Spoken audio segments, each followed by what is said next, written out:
this is, you can see the slide, and what you see here is the water droplets, right? And on the right side, you have a sand glass, an hourglass or a sand glass, essentially denoting that we are running out of time. So what is it that we are running out of time, and what is water security? Okay. So to start with, you have to understand what does the term water security mean?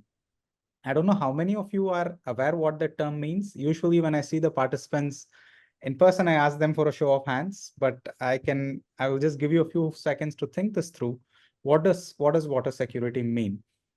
While this term might not be so common for everybody, it will immediately ring a bell if I ask you what does water scarcity mean, right?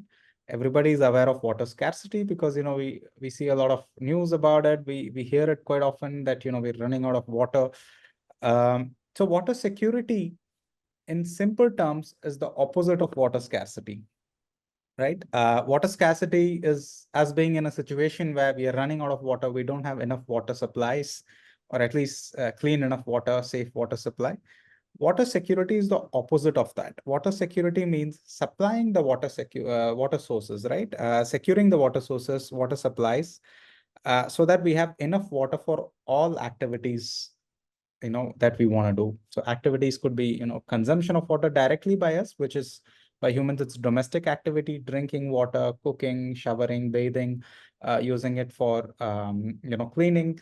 These are all domestic purposes. Then you have water for industrial things, which is about, the irony is maybe we won't think about it so often, but the very thing we are using now to interact, some of you will be on your mobile phones, some of you will be on your laptops, uh, you know, the laptop manufacturing, the mobile phone manufacturing, any industry for that matter, the industry that manufacture these clothes, none of the industries, can do without water. Every manufacturing process uses water in its industry, right? So the industries consume water as well.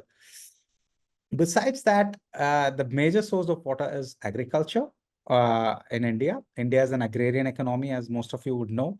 So about 70, more than 70%, 70 to 80, depending on where exactly you are, of the water supply is being used for agriculture practices, right?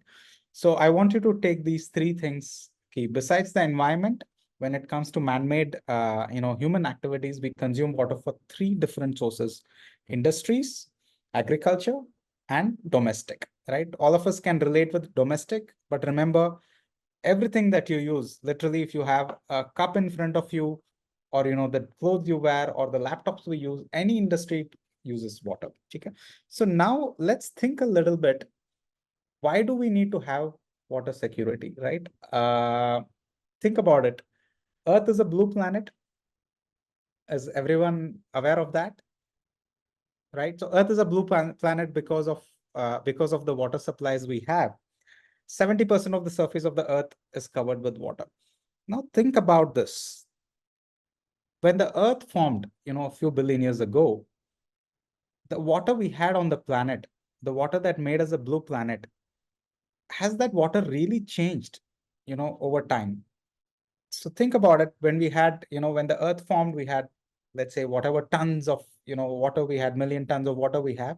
If you think about it, at least since the age of dinosaurs, as the way to quote it goes, the amount of water on the planet has pretty much been the same, right? So for the past hundreds of million years, at least, the amount of water that's on the planet is more or less the same. For, it's very little loss in terms of, loss to the allows outside the atmosphere and those things, but more or less the amount of water has been the same.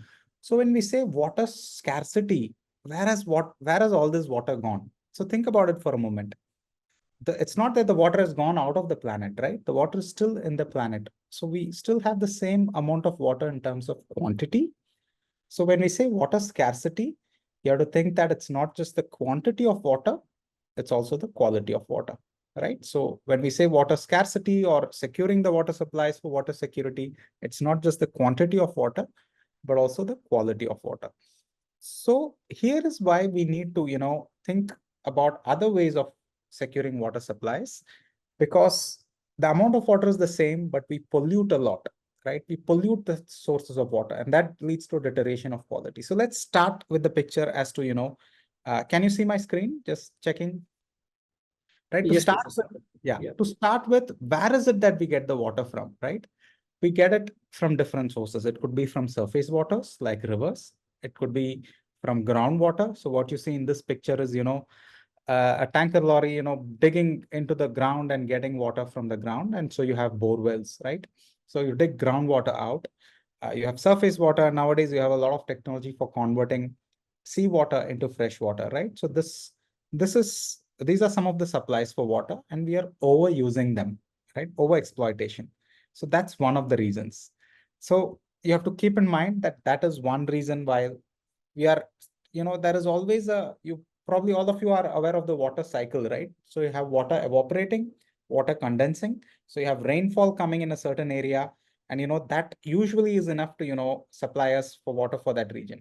But when we take more than what we get in a particular region, right, then we are over exploiting. That's the definition. So it's defined by a certain boundary in a certain region. So right now I'm in Punjab.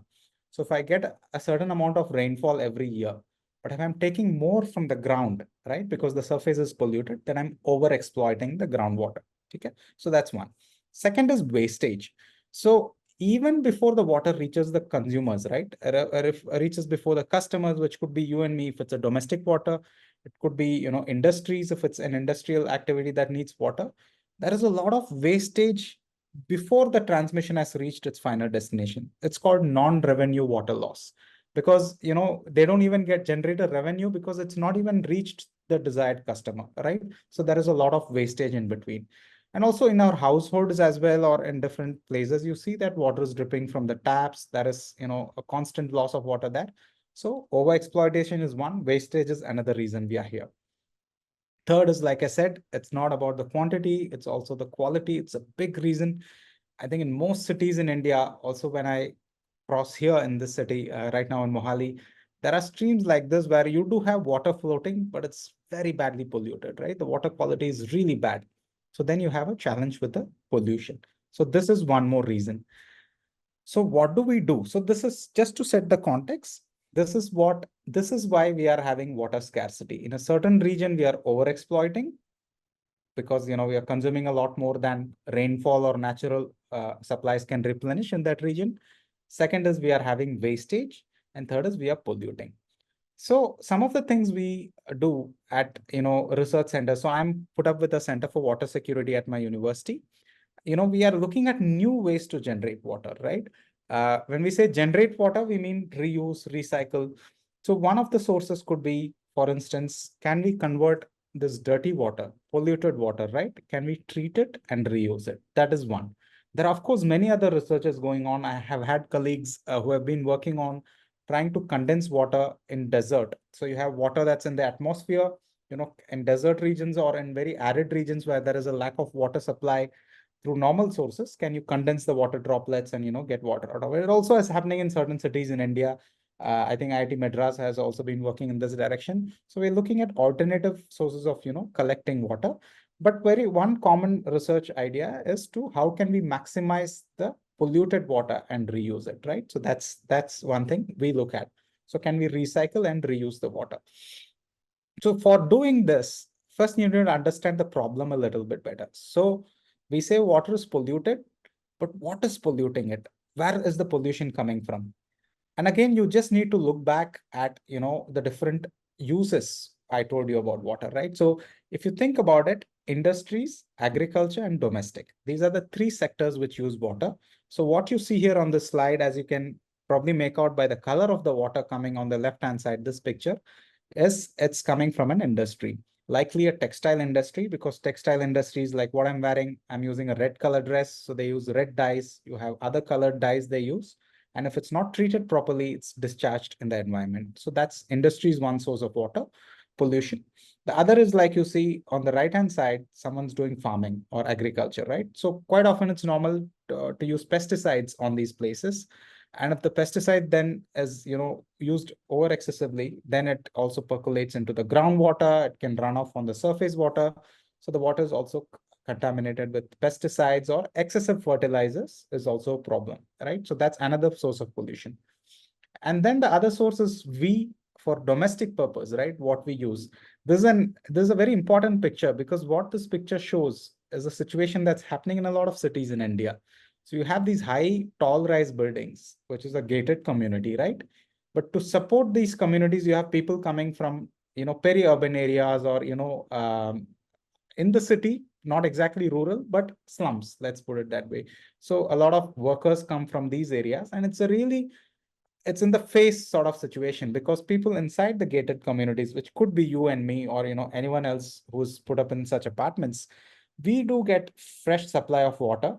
But the wastewater from our end, which is generated, if it's not treated properly, then it ends downstream. And quite often the people suffering are the people on the perimeter of this. So the slums, they don't have a proper water supply, or the water treatment system is not good enough. So this is a very ironical picture. I'm not saying India is the only place where this happens, but it's quite prominent in India where you have this. So three types of pollution: industrial pollution, agricultural pollution, and domestic pollution. So if you think about it a little bit, all these are man-made activities, right? Industrial activities, domestic, what we drink water, consume water for shower, for bathing, or for washing clothes, and also agriculture. These are all man-made activities. So if you think about it, nature does recycle water through the water cycle. But when we overdo our usage, once we use the water, till we use the water is clean, it's usable. But once we use the water, it becomes wastewater. So register it very carefully in your mind. Clean water becomes wastewater because of human activity. There are other sources as well, but primarily when you look at it from the way we use it, whether it's industries or agriculture or for domestic consumption, think about it. We wash our hands with soap. Before we wash, the water that's coming from the tap, it's a clean water. But now that we wash our hands and it goes into the drain, it's a wastewater, right? Same thing for a shower, same thing after cooking, same thing for a laundry. Before we use it, it's a clean water. Once we use it, it's a wastewater. So we are in between the step. So the idea is, can we, somehow recycle this wastewater, reuse it, and use it for other purposes. So this is actually, you have to think a little bit further here. What is going on? Let's say domestic wastewater, right? Like I said, toilet wastewater here in the what you see in the left hand side, that's human waste, as in human excrete. Then you have detergents that you use for clothes washing, that also goes into the wastewater, and cooking wastewater as well. You will have a lot of nutrients going out from the food that can be discharged into the waste. And then if you go a little bit further in the water closets, you also find that these days what we call as emerging contaminants, right? Pharmaceuticals, cosmetic products, and sunscreens, also when we shower, that's also becoming a problem. And detergents when we wash clothes. So all of these, we have this term emerging contaminants. Also, we have terms called recalcitrant compound, which means they are not easily biodegradable. So they are a real challenge to the wastewater systems, because we have manufactured them for our purpose, but they're not easily biodegradable, which means if they get released in the nature, they tend to stay in the nature for a long time. This is also a huge issue. And this causes a lot of issues. It affects other organisms. For instance, on the left-hand side, you see this bird consuming water. And if it's polluted with, all these emerging contaminants, imagine what happens to the bird, right?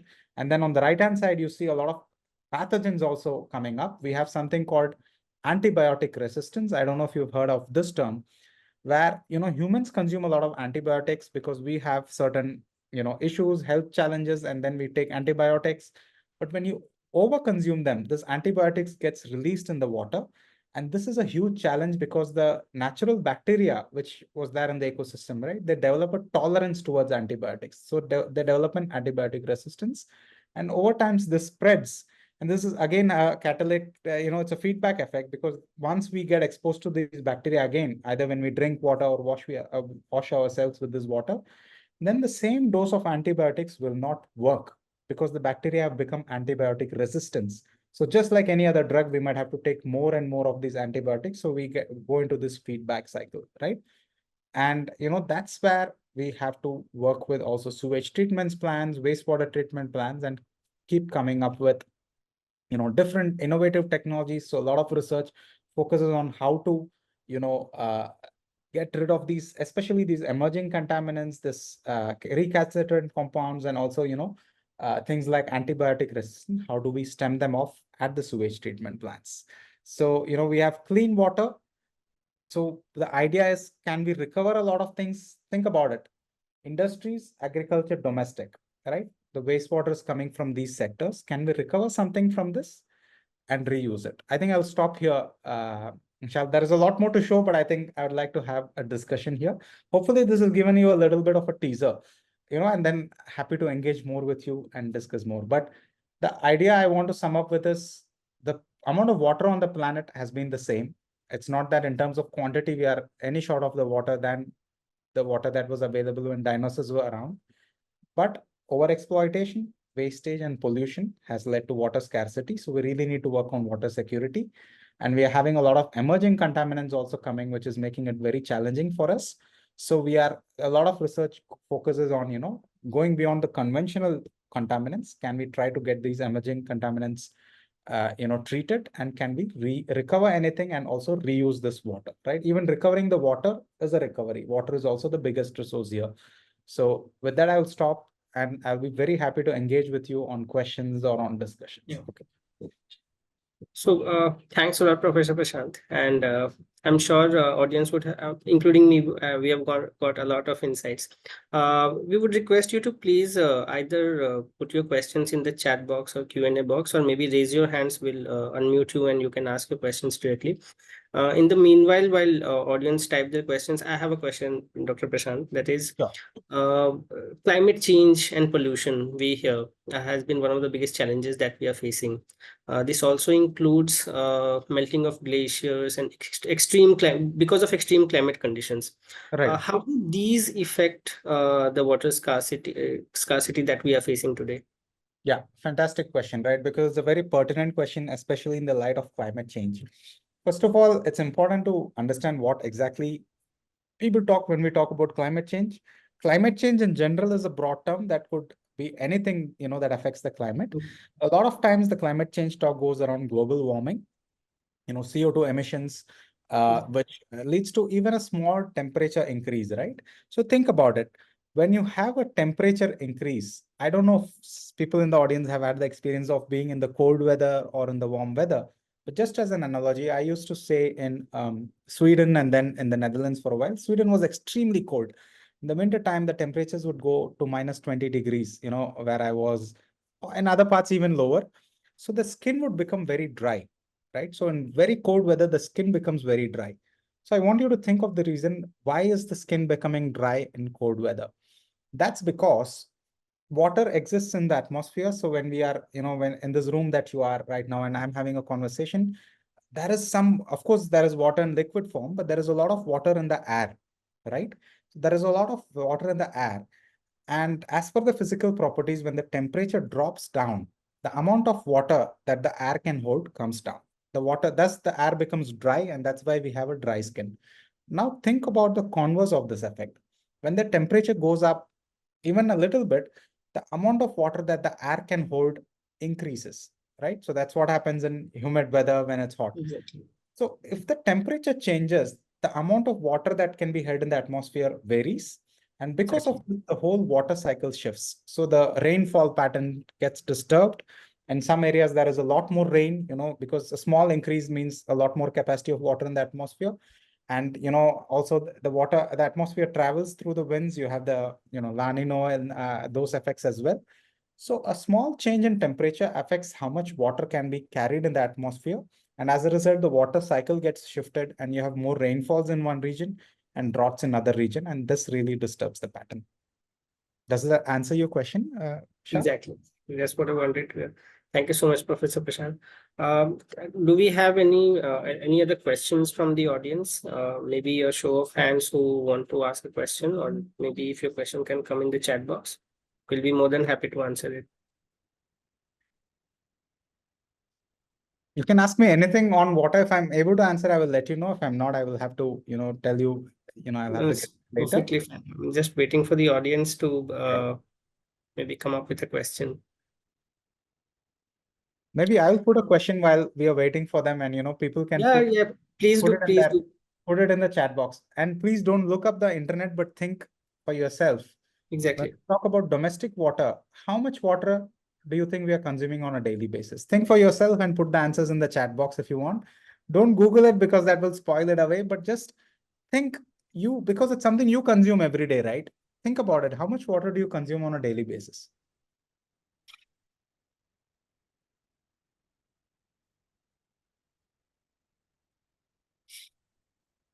100 liters? That might already seem like a lot for a 30 liters, right? That sounds Liters more per person. reasonable. Okay. What Okay. else? Other numbers?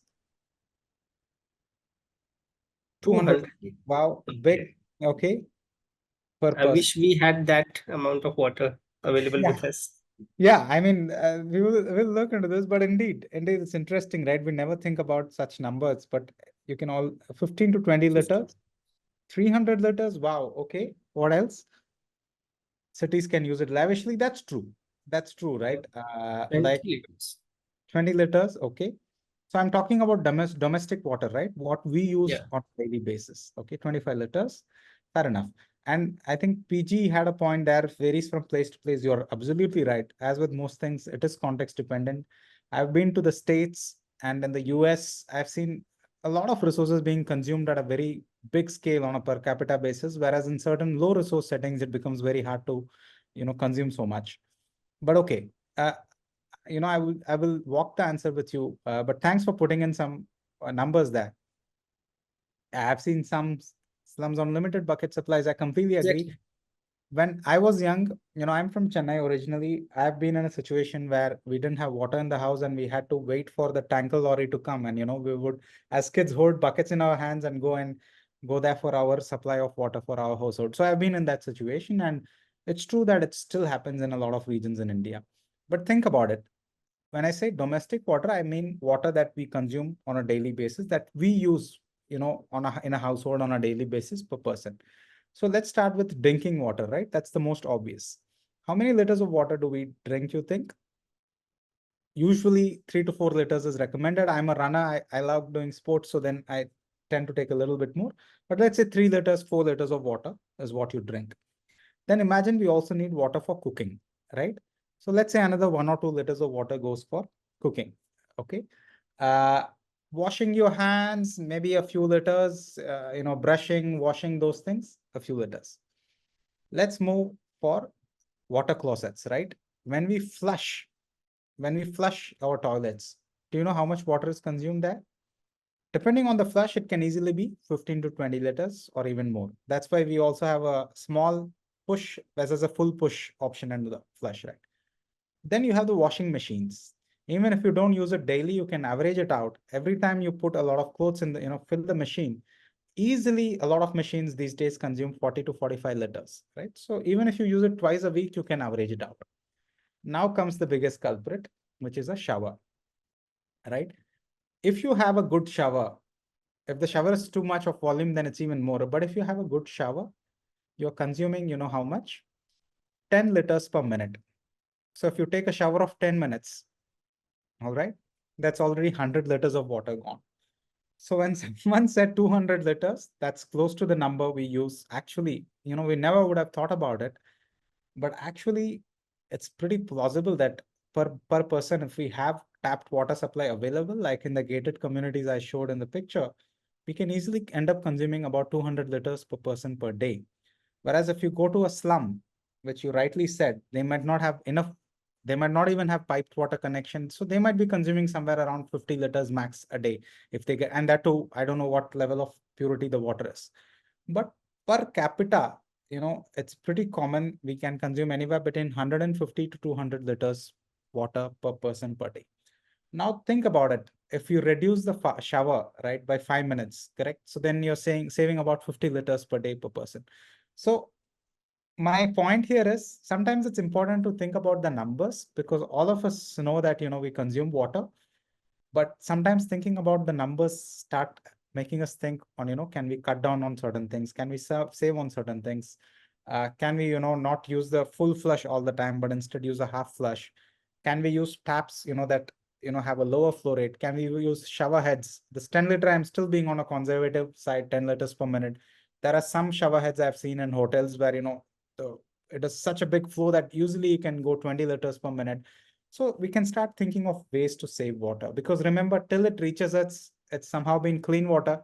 But once we use it, it becomes wastewater, right? So it's very important to think about these numbers. I'm not sure how many of you would have thought about it, but you're right. If we have piped water supply, we are consuming somewhere around 150 to 200 liters water per day per person, right? So then we can think about how to save it. Very truly said, and also I'm not sure about others, but this fact did hit me hard today, that water that we use once originally could have been a drinking water, but now once it's used, it's already a wastewater. Right. Uh, while we still we encourage audience to please put your questions in the chat box. I have another one, Professor, and that is I've heard I know for a fact that there are laws about space. There are laws about oceans that you cannot pollute. I know people who are in merchant navy or who travel through seaways, and there are strict restrictions that you cannot throw anything in the ocean. Do we have any laws as such for drinking water or domestic water? Or if it was so, what kind of laws we should have, like that would help us save much more domestic water in due course? Correct. Very pertinent question. Again, I think all over the world there are laws. I think, it pains me a little bit to say that in India as well, we have laws, but like with other things. When I'm traveling with my colleagues from abroad, they talk about the traffic in India, just digressing a little bit. And they're like, why is it so chaotic? Aren't there laws? I tell them there are laws, but unfortunately, it's the violation of laws that's a problem. So in a similar line, for drinking water as well as for in terms of pollution, in terms of what we are allowed to discharge in the environment, there are laws, there are guidelines, that the water has to be of a certain quality. I think it's the violation of these laws that's really a problem. It's perhaps worth to mention this because one of my PhD students is working on this topic.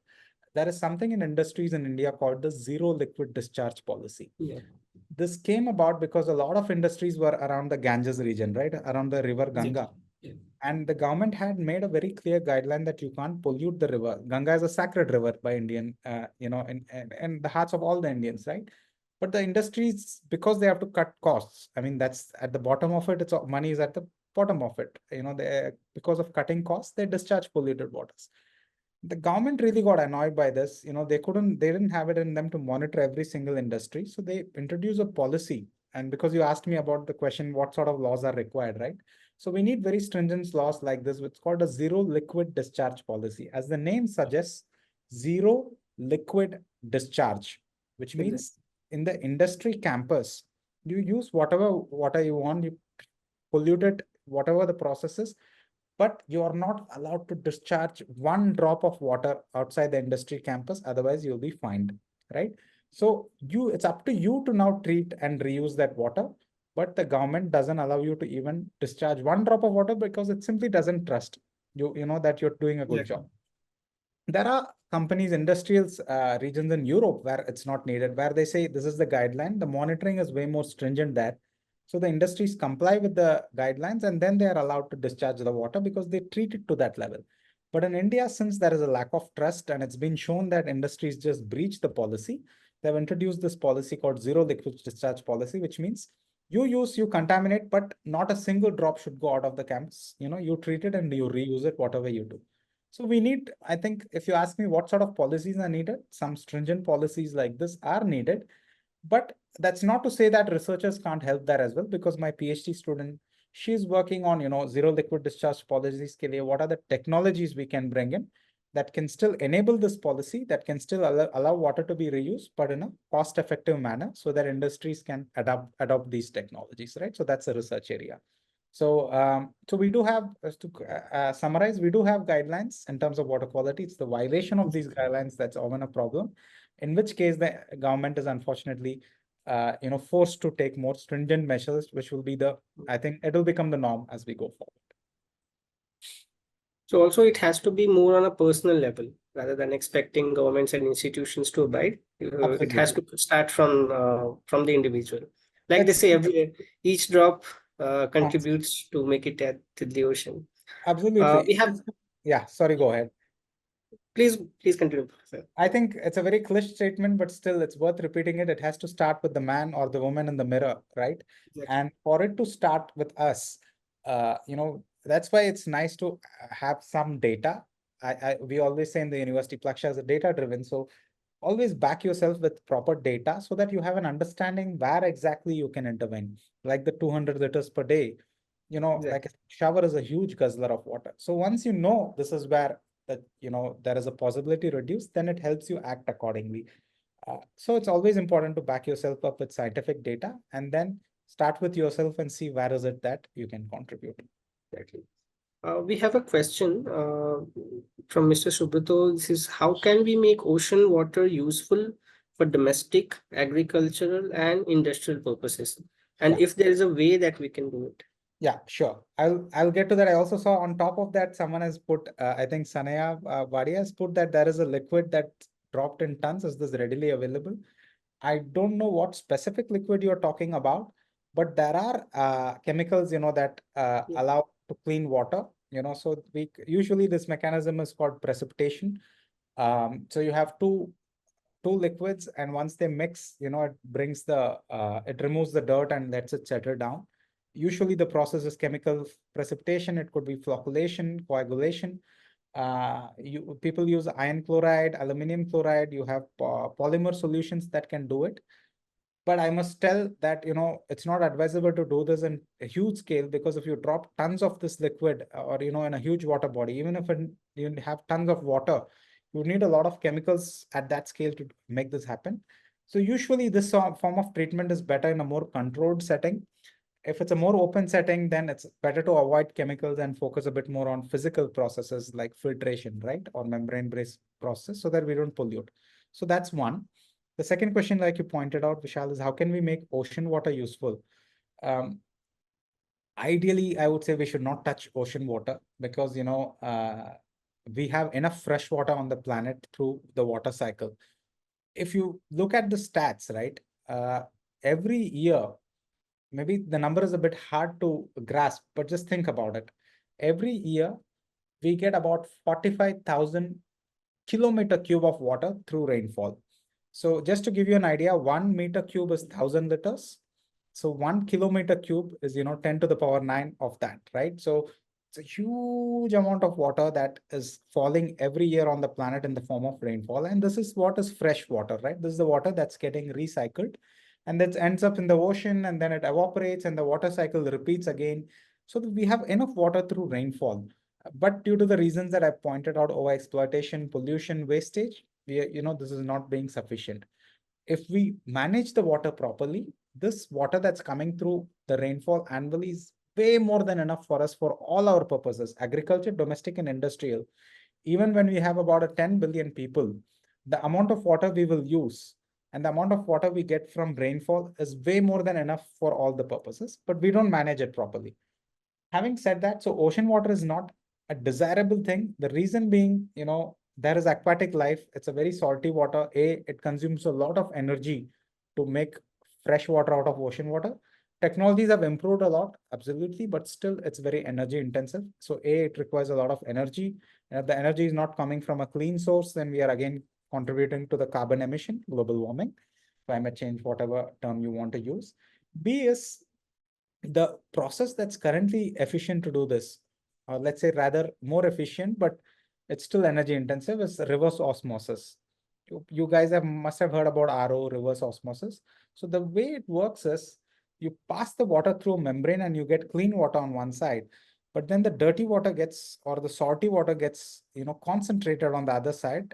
And then the question is, what do we do with this other water, right? We use the clean water, but what can we do with the concentrated water? If it's a household, we are able to think of ways to, can we use this creatively for gardening or for cleaning the surface? We still have to see how good the water is. But if you're doing this at the scale of oceans, right, the water is already very salty. The ocean water is very salty. And if you have to produce fresh water from that, then the remaining water, the concentrated brine, as they call this, is extremely salty. So what do we do with the salty water, right? Either we evaporate it and get some salt, but that means we need a huge land area, or what is being done is you discharge it back into the ocean. People are trying to do it in a more controlled manner, but imagine you're putting a very concentrated brine into the ocean that's going to affect the ecosystem a lot.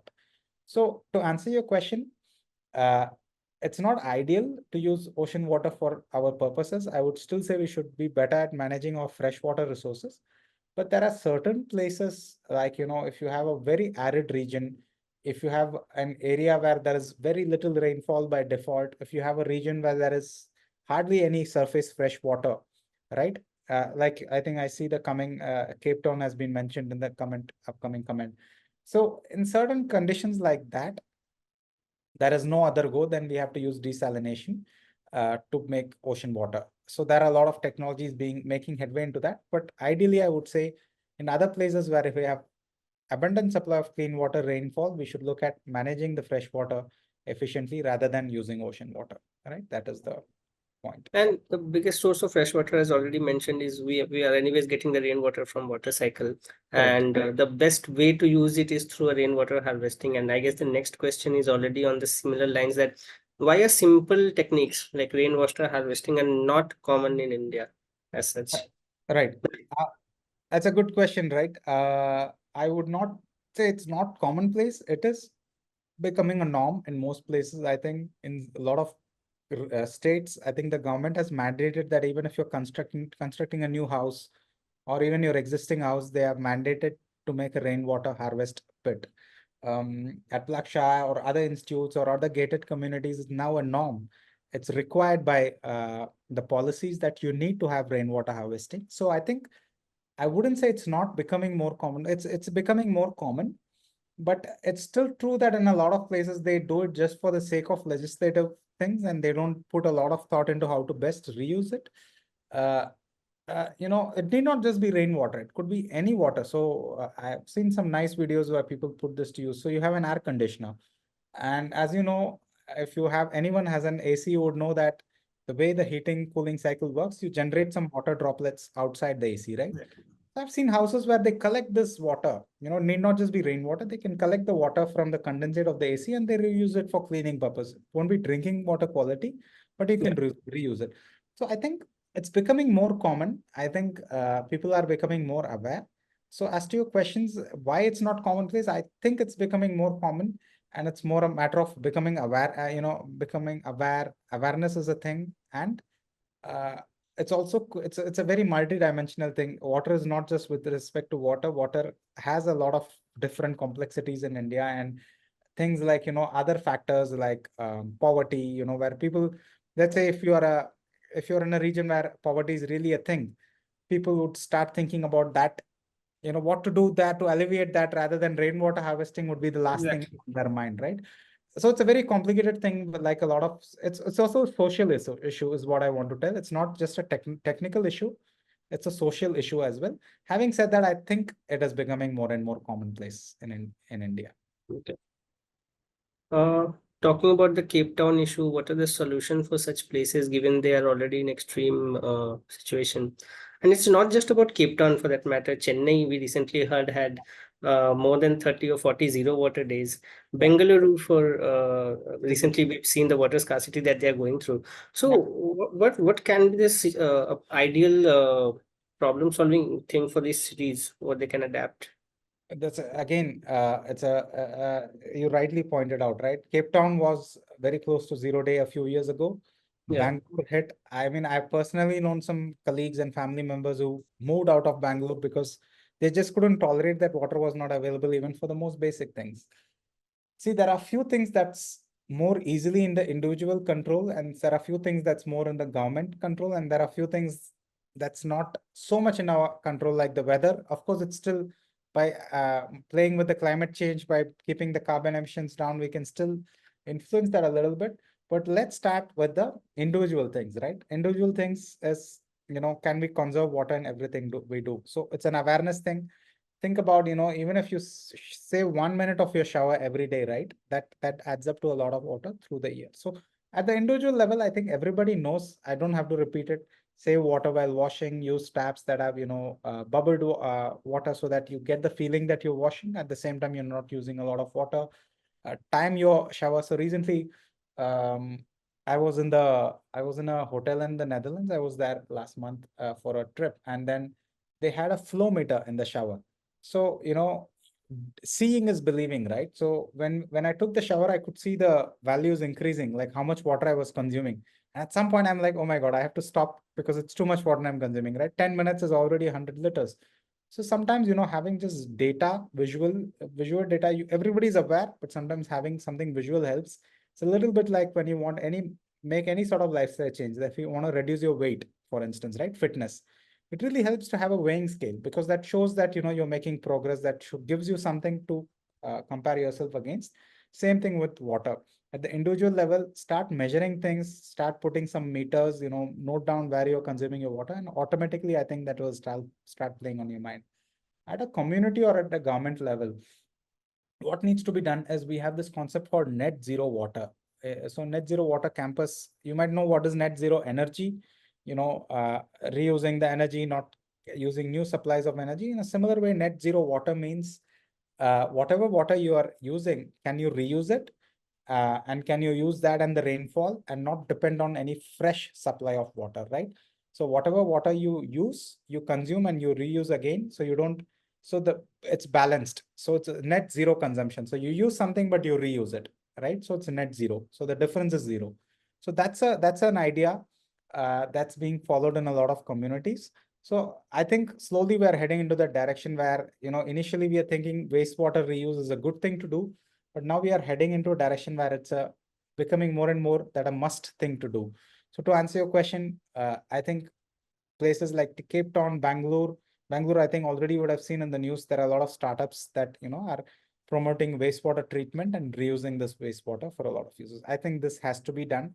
It is currently still seen as an option and a good to do thing, but I think over the next few decades, it will become a mandatory thing. So reusing the water, so water conservation at an individual level and reusing the wastewater. I think these are the two things we should think about. Also, this is so true. Starting from our childhood textbooks, we are taught we should close the tap when while brushing, or maybe when the water is not in being used. But maybe for the fact that since we don't know how much water we are wasting, we Absolutely. continued to do the same practice, and until and unless we face a scarcity as such, and then we realize what have we done. Uh, there's another question: is hydrogenated water good for human consumption? Okay, I don't know what exactly you mean by hydrogenated. If it's you mean alkaline water, acidic water, I can, that is not, I've at least not come across scientific evidence, which says that this sort of water is extremely good. I can only talk from a physiology perspective that, it's good to have water around the neutral pH, so pH 7. Anything that's very acidic on a long term or very alkaline on a long term is not good for our body. So it might be surprising for some of you, but when we drink Coca-Cola, for instance, right, or soft drinks like that, especially Coke, I think it has phosphoric acid in there. Does anyone know what is the pH of Coke? pH of neutral water is close to 7, as you would remember from high school chemistry. pH of Coke is somewhere between 2 to 3, extremely acidic. Okay, we don't know that so much, but pH close to 3. So if you keep drinking water that's very acidic or alkaline, I think it's not good. I think it's good to have it in the neutral range. So if by hydrogenated, you mean water that's either acidic or alkaline, then people do claim some facts, but I think in moderation is fine. Like alkaline water, I've scientifically not seen an evidence what it does. But, drinking water that usually comes out of purifiers, of, bottled waters from good brands, usually you would see that the water is around neutral pH. And I think that's the safest on a long run. We have another question from Satish. Is there a possibility of bodies evolving such that they don't need more water? Hi, that's a good one. Again, I don't know where exactly you're pointing to. If you're talking from an evolution point of view, right? When you say evolving, uh, see, if there is one thing that differentiates planet Earth compared to other planets, Earth is the only planet so far where we have life observed. Maybe at a microbial level, there have been hypotheses in other planets, but Earth is pretty much the only planet where we have an abundance of life, or where we have a concrete evidence that life happens, right? And that's because Earth is the only planet where we have this amount of liquid water. There are, of course, other planets where water is present a lot in the gaseous form or in the ice form. So this says something that water is, connected uh, very closely with life, correct? So water is life, life is water. And that's how evolution has happened, that, all organisms, living organisms on the planet, not just you and me, but any microorganism, any animal, any insect, it depends on water. So I think I can't think, but maybe a more visionary biologist might be able to comment more on this, but I can't think of any near-term future where we won't need water. We might not be needing more water. I think this 150 to 200 is already into purely from a survival instinct, right? Drinking water and cooking, we don't need more than a few liters every day. But in terms of our lifestyle consumption, taking a shower, using washing machines, all these things, then that's where we need a lot more water. But I think from a physiological perspective, I don't think we need more than a few liters of water, and I don't see this changing, at least in the foreseeable future. Maybe several centuries later, I don't know what happens. Maybe a evolutionary biologist can answer that better. But water is linked to life, and I don't see us being independent from it. But a few liters a day is what is primarily needed from a survival perspective. Okay. Professor, we are at Plaksha, we are built on the idea of solving grand challenges. Right. And including, if we include a few pressing challenges like pollution, climate change, water scarcity and security is one of the few. Uh, can you mention any projects that our students are currently working on, and maybe one of your research projects where you are working on? So I won't say solving this issue, but maybe working towards what we are trying to do. That's a very good point, right? As scientists, we try to be a little bit careful that till we really solve it, we don't say it's solved. We try to use that we are working towards a solution, but it depends on, if you're not a scientist, if you're an industrialist or an entrepreneur, then you're a bit more bombastic and say we already have a solution. As scientists, we really have to be sure that we have done our research, and then we can say, only once we can really see the results in our research, then we say, okay, we have a solution ready. So like I said, one of my PhD students is working on the zero liquid discharge policy in industries. Industries in India especially are forced to comply with the zero liquid discharge because the government doesn't trust them with their level of treatment before they discharge into rivers like Ganga or any water body for that instance, for that matter. So zero liquid discharge is a real thing. It's a policy, but currently it's very expensive. The technology is being used there is very expensive. So my PhD student is using a technology called forward osmosis. It's a membrane-based technology to see if we can develop energy efficient ways to clean the water to achieve the zero liquid discharge. So that's one, using forward osmosis for energy efficient zero liquid discharge in industries. That's one research.